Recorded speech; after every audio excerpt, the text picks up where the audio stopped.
آقا علیہ الصلوۃ والسلام کی بارگاہ میں عرض کیا گیا کہ یا رسول اللہ صلی اللہ علیہ وآلہ وسلم سب سے بہتر صدقہ اور خیرات کون سا ہے؟ آقا علیہ الصلوۃ والسلام نے فرمایا کہ سب سے بہتر صدقہ اور خیرات وہ ہے جو تم اپنی صحت مندی کے زمانے میں کرو۔ ایک اور حدیث شریف میں فرمایا کہ 1 درہم صحت مندی کے دور میں دیا ہوا مرتے وقت 100 درہم خیرات کرنے سے افضل ہے۔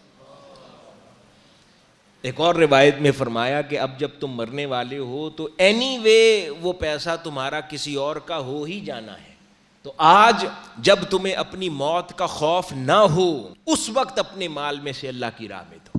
تو وہ تمام صدقات میں سے سب سے بہتر اور سب سے اعلیٰ صدقہ ہے۔ اس لیے اپنی جوانی سے ہی انسان اس معمول کو اپنی زندگی میں داخل کرے اور صدقات اور خیرات کی کثرت زندگی کے اندر کیا کرے، تاکہ اللہ رب العزت اس صدقات کو قبول فرمائے اور دنیا آخرت میں آسانیاں فرمائے۔